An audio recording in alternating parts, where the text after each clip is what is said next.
So guys, this is 48 Laws of Power, and today I'm going to read from Law 25. Law 25. So where we left from.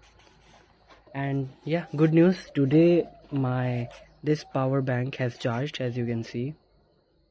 Yeah, it is fully charged. And so yeah, I think today there won't be a lighting problem. So let's read. Law 25. Recreate yourself. Do not accept the roles that society forces on you. Recreate yourself by forging a new identity, one that commands attention and never bores the audience. Be the master of your own image rather than letting others define it for you. Incorporate dramatic devices into your public gestures and actions. Your power will be enhanced and your character will seem larger than life. Okay. Dramatic. Incorporate dramatic devices into your public gestures and actions. Your power will be enhanced and your character will seem larger than life. Keys to power. The character you seem to have been born with is not necessarily who you are. Beyond the characteristics you have inherited, your parents, your friends, and your peers have helped to shape your personality. No, I have none of them except toxic parents. The Promethean task of the powerful is to take control of the process, to stop allowing others that ability to limit and mold them. Remake yourself into a character of power. Working on yourself like clay should be one of your greatest and most pleasurable life tasks. It makes you, in essence, an artist creating yourself. The first step in this process of self creation is self consciousness. Being beware of yourself as an actor and taking control of your appearance and emotions, as Deodrit said. The bad actor is the one who is always sincere. People who wear their hearts on their sleeves out in society are tiresome and embarrassing. Their sincerity notwithstanding, it is hard to take them seriously. Those who cry in public may temporarily elicit sympathy, but sympathy soon turns to scorn and irritation at their self-obsessiveness. Good actors control themselves better. They can play sincere and heartfelt, can affect a tear and a compassionate look at will, but they don't have to feel it. They externalize emotion in a form that others can understand. Method acting is fatal in the real world. No ruler or leader could possibly play the part if all of the emotions he showed had to be real. So learn self-control.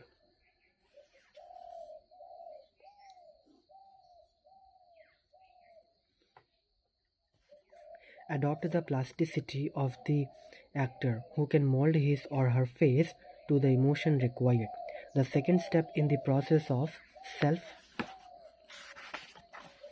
creation is the creation of a memorable character, one that compels attention, that stands out above the other players on the stage. This was the game Abraham Lincoln played. The homespun, common countryman he knew was a kind of president that America had never had but would delight in electing, although many of these qualities came naturally to him. He played them up. The hat and clothes, the beard. No president before him had worn a beard. Good drama, however, needs more than an interesting appearance or a single stand-out moment. Drama takes place over time. It is an unfolding event. Rhythm and talent elements in the what? Rhythm of drama is suspense. One of the most important elements in the rhythm of drama is suspense. The key to keeping the audience on the edge of their seats is letting events unfold slowly, then speeding them up at the right moment according to a pattern and tempo that you control. Great rulers from Napoleon to Mao Zedong have used theatrical timing to surprise and divert their public. Remember that overacting can be counterproductive. It is another way of spending too much effort trying to attract attention. The actor Richard Burton discovered early in his career that by standing totally still on stage, he drew attention to himself and away from the other actors. It is less what you do that matters. Clearly, then, how do you do? Clearly, then, how you do it, your gracefulness and imposing stillness on the social stage count for more than overdoing your part and moving around too much. Finally, learn to play many roles to be whatever the moment requires. Adapt your mask to the situation. Be protein in the okay. So this protein spelling is different. Okay, not the one that we have to consume. The protein is spells this PRO, T E A N, protein, in the faces you wear. Bismarck played this game to perfection. To a liberal, he was a liberal. To a hawk, he was a hawk. He could not gasp, and what cannot be gasped cannot be consumed. The Greek sea god Proteus, his power came from his ability to change shape at will, to be whatever the moment required. When Menelaus, brother of Agamem- Agamemnon, tried to seize him, Proteus transformed himself into a lion, then a serpent, a panther, a boar, running water, and finally a leaf tree. Authority: know how to be all things to all men. A discreet Proteus, a scholar among scholars, a saint among saints, that is the art of winning over everyone. For like attracts like, if you are among fools, be the fool. If you are among smart people, be a little bit of smart, but not more than them.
Protein means ever changing, variable, okay, adaptable.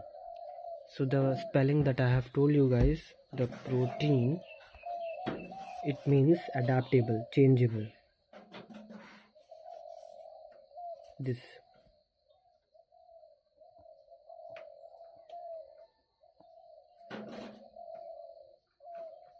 adaptable. Law 26. Keep your hands clean. Judgment. You must seem a paragon of efficiency and civility. Your hands are never soiled by mistakes and nasty deeds. Maintain such a spotless appearance by using others as unwitting pawns and screens to disguise your involvement. Okay. Keys to power.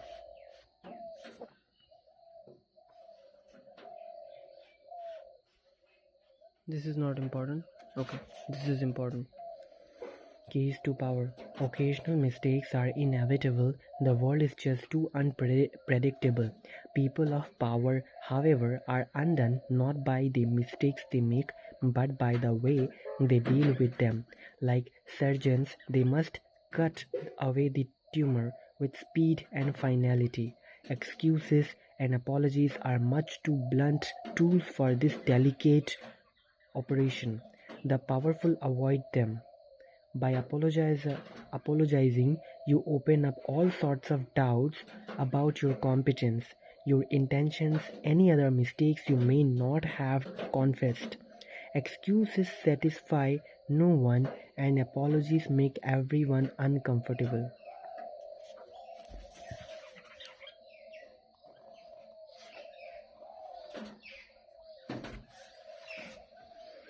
The mistake does not vanish with an apology. It depends and festers. Better to cut it off instantly, distract attention from yourself, and focus attention on a convenient scapegoat before people have time to ponder your responsibility or your possible incompetence. So, I want to know what is the meaning of scapegoat. Scapegoat.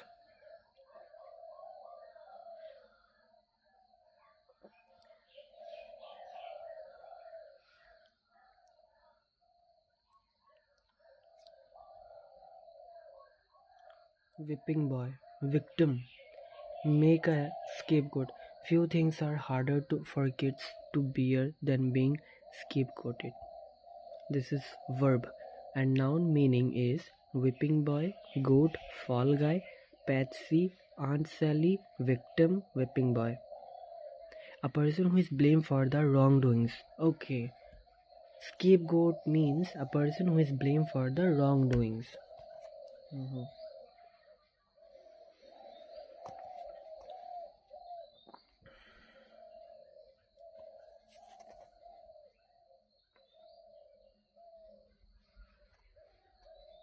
Better to cut it off instantly, distract attention from yourself, and focus attention on a convenient scapegoat before they have time.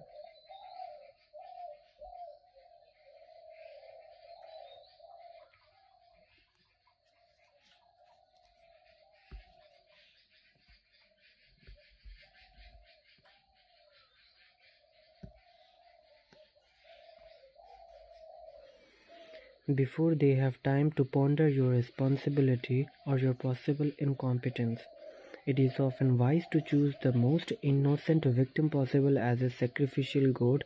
Such people will not be powerful enough to fight you, and their naive protest may be seen as protesting too much, may be seen, in other words, as a sign of their guilt. Be careful, however, not to create a martyr. It is important that you remain the victim, the poor leader betrayed by the incompetence of those around you. If the scapegoat appears too weak and his punishment too cruel, you may end up the victim of your own device.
Be careful not to create a martyr. Martyr, martyr. Martyr means a person who is getting killed by their personal or religious beliefs. It is important that you remain the victim, the poor leader betrayed by the incompetence of those around you. Okay, if the scapegoat appears too weak and his punishment too cruel, you may end up the victim of your own device. Sometimes you should find a more powerful scapegoat, one who will elicit less sympathy in the long run. In this vain, history has time and again shown the value of using a close associate as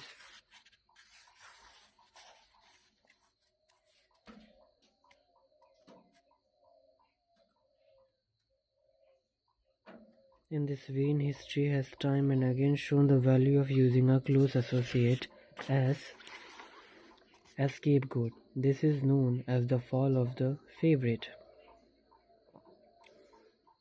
As a leader, you must never dirty your hands with ugly tasks or bloody deeds, anything that will make you look ugly and abusive of your high position. Your power cannot survive without the constant squashing of enemies. There will always be dirty little tasks that have to be done to keep you in power. Okay. If you want to stay in power, do the dirty works that can help you to stay in power. What is required is a cat's paw, someone who does the dirty, dangerous work for you. Similar to the scapegoat, the cat's paw will help you preserve your spotless reputation. The cat's paw will usually be a person from outside your immediate circle, who will therefore be unlikely to realize how he or she is being used. You will find these dupes everywhere, people who enjoy doing your favors, especially if you throw them a minimal boon or two in exchange. But as they accomplish tasks that they may seem to them innocent enough or at least completely justified, they are actually clearing the field for you, spreading the information you feed them, undermining people they do not realize you are your rivals, inadvertently furthering your cause, dirtying their hands while yours remain clean. The easiest and most effective way to use a cat's paw is often to plant information with him that he will then spread to your primary target. False or planted information is a powerful tool, especially if spread by a dupe whom no one suspects. You will find it very easy to play innocent and disguise yourself as the source. In any event, you must always get someone else to be the executor. huh? In any event, you must always get someone else to be executioner or the bearer of the bad news, while you bring only joy and glad things. Okay.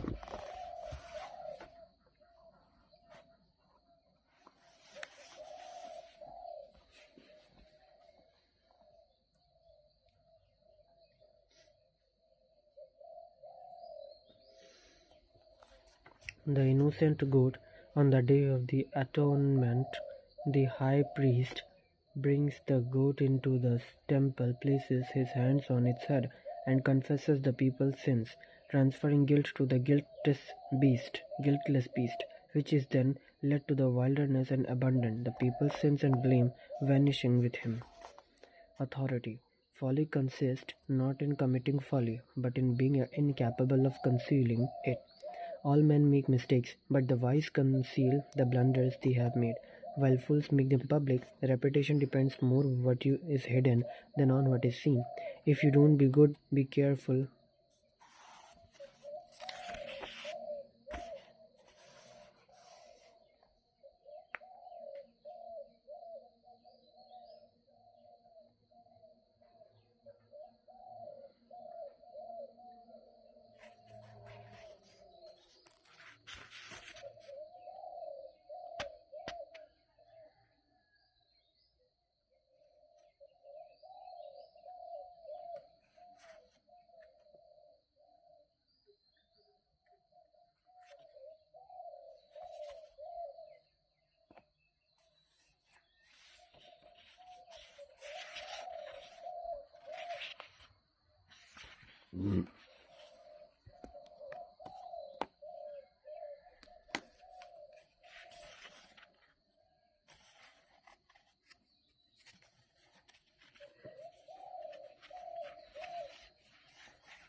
Law 27.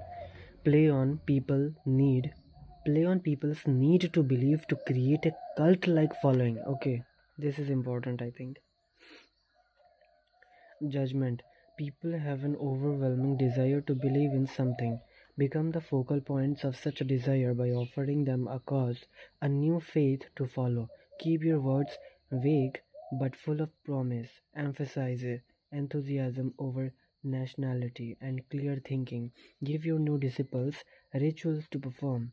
Ask them to make sacrifices on your behalf.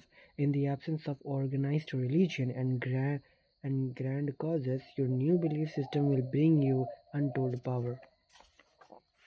How to create a cult in 5 easy steps. In searching as you must for the methods that will gain in you the most power for the least effort, you will find the creation of a cult like following one of the most effective. Having a large following opens up all sorts of possibilities for deception. Not only will your followers worship you, they will defend you from your enemies and will voluntarily take on the work of enticing others to join your fledgling cult. This kind of power will lift you to another realm. You will no longer have to struggle or use subterfuge subterfuge to enforce your will. You are adored and can do no wrong. You might think it a gargantuan task to create such a following, but in fact it is fairly simple. Gargantuan means difficult task to create such a following, but in fact it is fairly simple. Always in a rush to believe something, people will manufacture saints and fates out of nothing. Do not let this guiltability to go to waste, and make yourself the object of worship. Make people form a cult around you by following these 5 easy steps. Step 1. Keep it vague. Keep it simple. To create a cult, you must first attract attention. This you should do not through actions which are too clear and readable, but through words which are hazy and deceptive. Your initial speeches, conversations, and interviews must include two elements. One, on the hand, the promise of something great transformative, and on the other, total vagueness.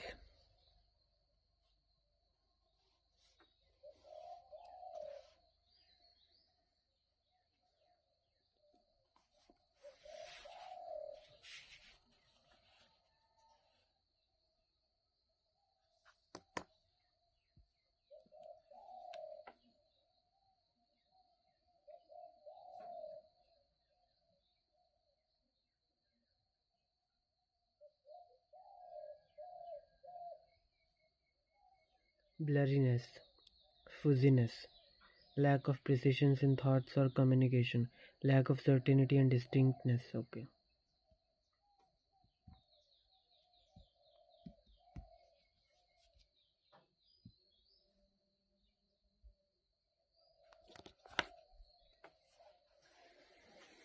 This combination will stimulate all kinds of hazy dreams in your listeners who will make their own connections and see what they want to see. Try to make the subject of your cult new.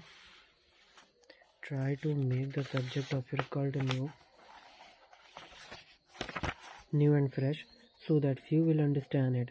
Done right, the combination of vague promise, cloudy but alluring concepts, and fiery enthusiasm will stir people's souls, and a group will form around you.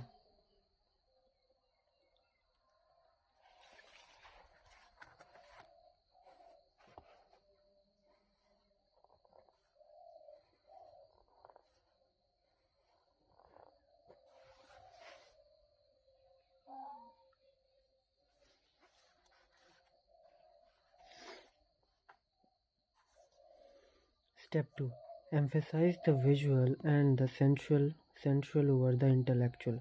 Once people have begun to gather around you, two dangers will present themselves: boredom and skepticism. Okay.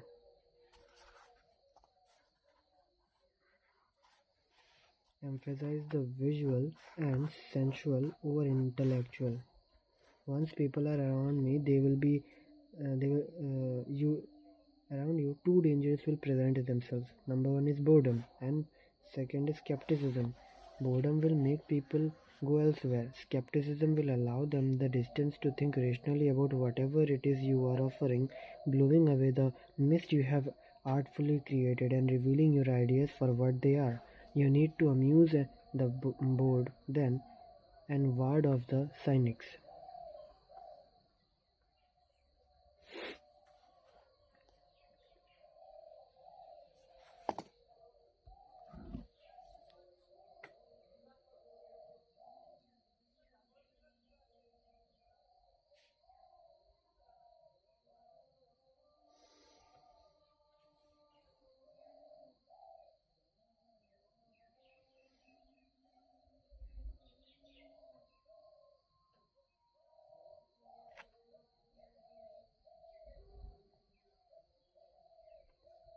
Okay, so cynic means a person who believes that people are motivated purely by self interest rather than acting or honorable or unselfish reasons. Okay, cynic person means a person who believes that people are motivated by selfishness and their actions are not sincere. Okay.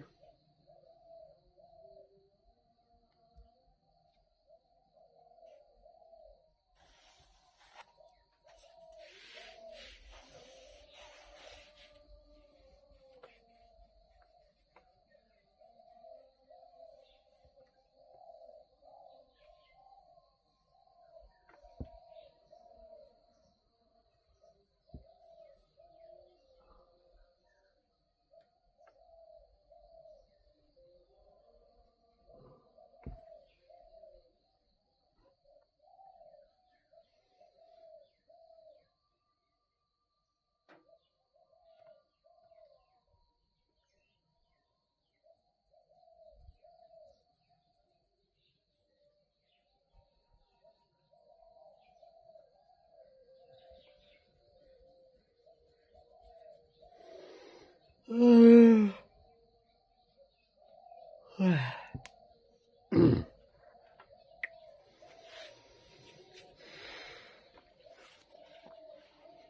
best way to do this is through theater or other devices. It is a device of its kind.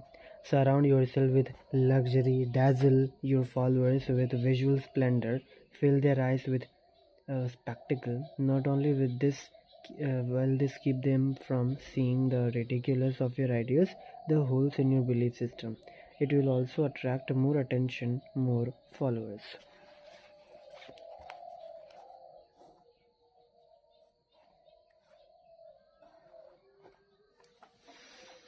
Step 3. Borrow the forms of organized religion to structure the group.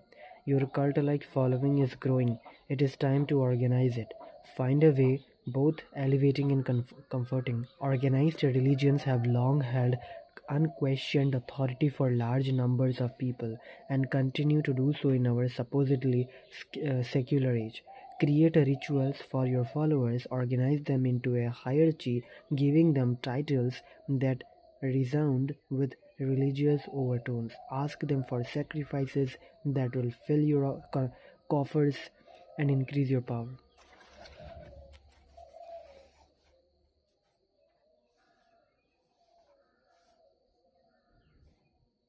Create rituals for your followers, organize them into a hierarchy, giving them titles that resound with religious overtones. Ask them for sacrifices that will fill your coffers and increase your power. Disguise your keep your hands clean. Play on people's believe need to believe to create a cult like following.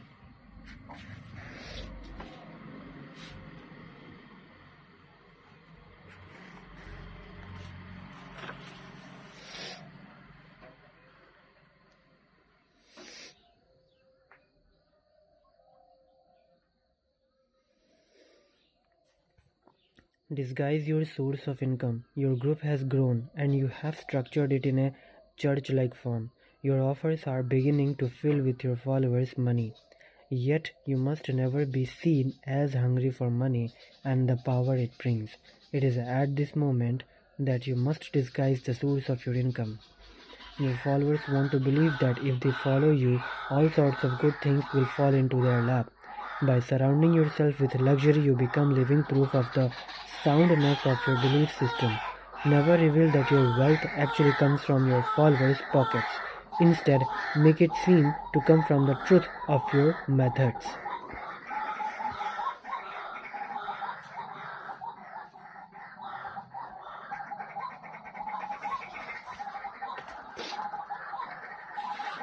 Step 5. Set up an us versus them dynamic. The group is now large and thriving, a magnet attracting more and more particles.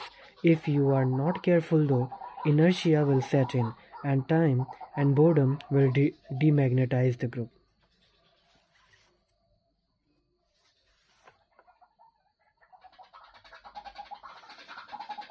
To keep your followers united, you must now do what all religions and belief systems have done. Create an us versus them dynamic.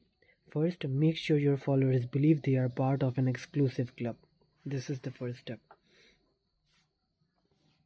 Unified by a bond of common goals. Then, to strengthen this bond, manufacture the notion of a devious enemy out to ruin you. If you have no enemies, invent one. Then, to strengthen this bond, manufacture the notion of a devious enemy. Manufacture the notion of a devious enemy out to ruin you. If you have no enemies, then invent one. Why a person would create an enemy or invent an enemy?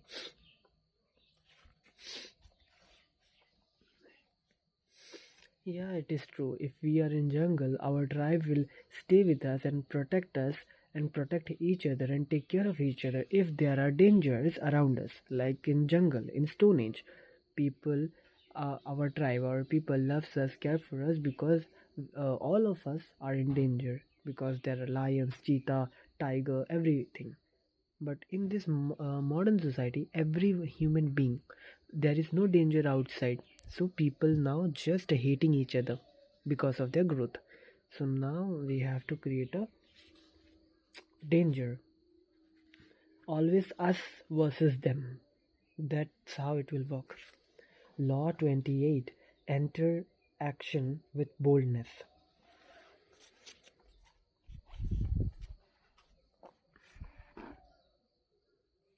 Judgment. If you are unsure of a course of action, do not attempt it. Your doubts and hesitations will infect your execution. Timidity is dangerous. Better to enter with boldness. Any mistake you commit through audacity are easily corrected with more audacity. Everyone admires the bold. No one honors the timid.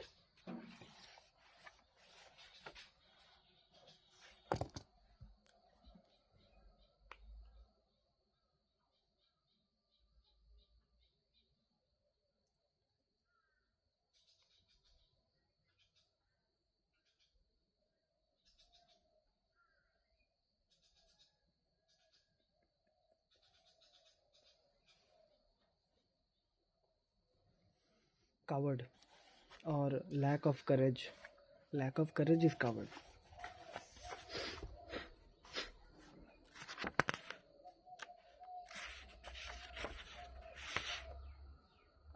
Plan all the way to the end.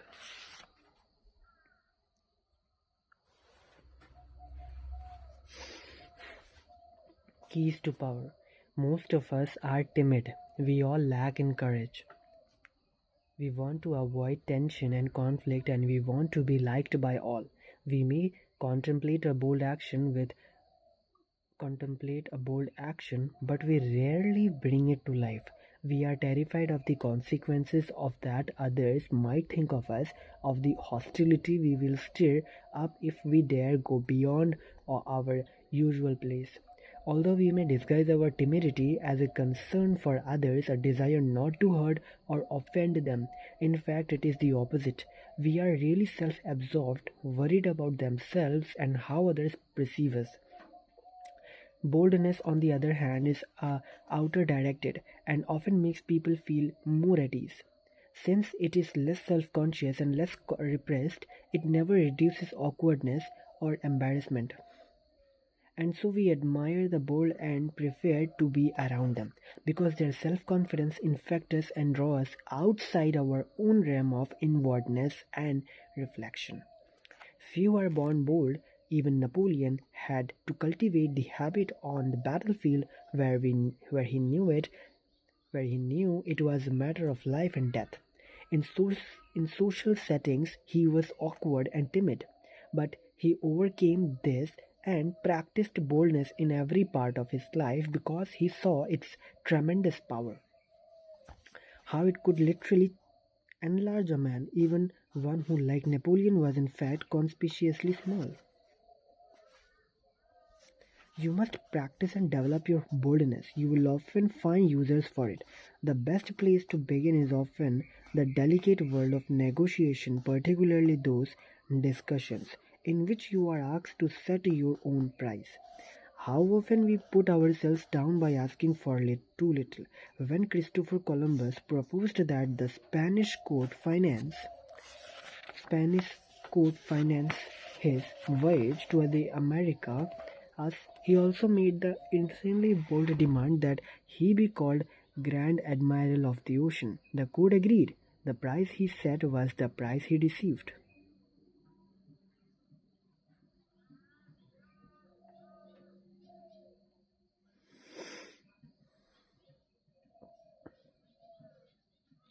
The court agreed. The price he set was the price he received. He demanded to treat it with respect, and so he was.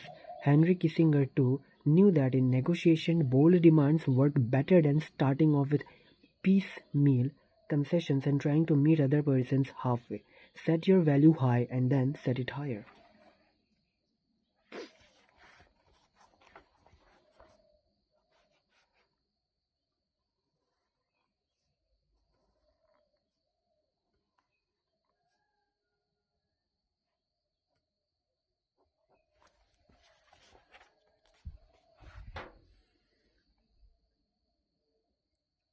People have a sixth sense for the weakness of others. If in a first encounter you demonstrate your willingness to compromise, back down, and retreat, you bring out the lion even people who are not necessarily thirsty. Everything depends on perception, and once you are seen as the kind of person who quickly goes on the defensive, who is willing to negotiate and be amenable, you will be pushed around without mercy. It is always better than to create an impression with your first appearance to enter action with boldness.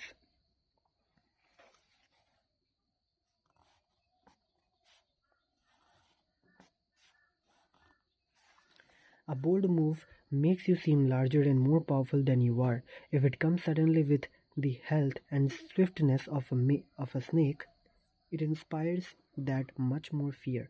By intimidating with a bold move, you establish a precedent in every subsequent encounter. People will be on the defensive in terror of your next strike. So be precedent.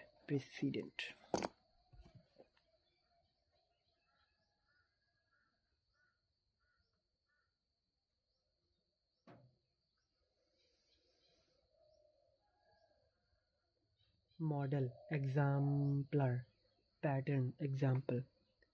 You establish an example. In every subsequent encounter, people will be on the defensive in terror of your next strike. Image. Cannot act like an idiot. Hmm?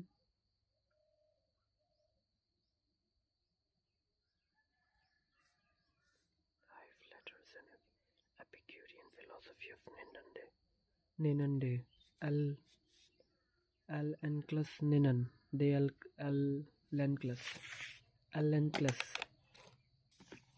Image. The lion creates no gaps in his way. His movements are too swift, his jaws too quick and powerful. The timid hare will do anything to escape danger, but it is asked to retreat and flee. It backs it into traps, hops smack into its enemy's jaws.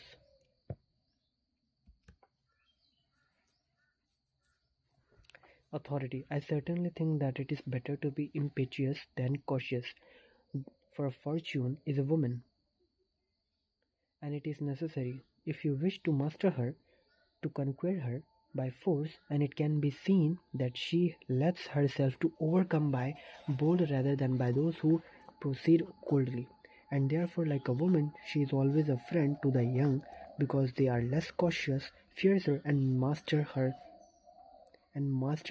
with greater audacity.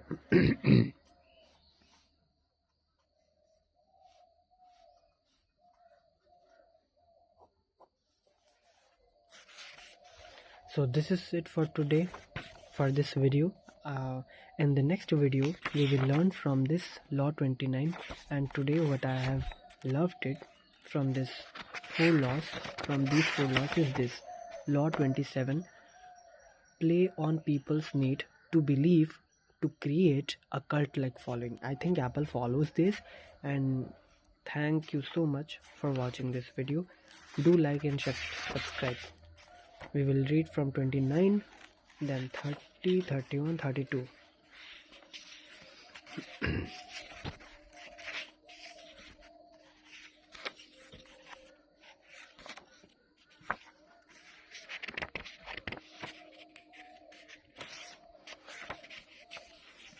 This is 31.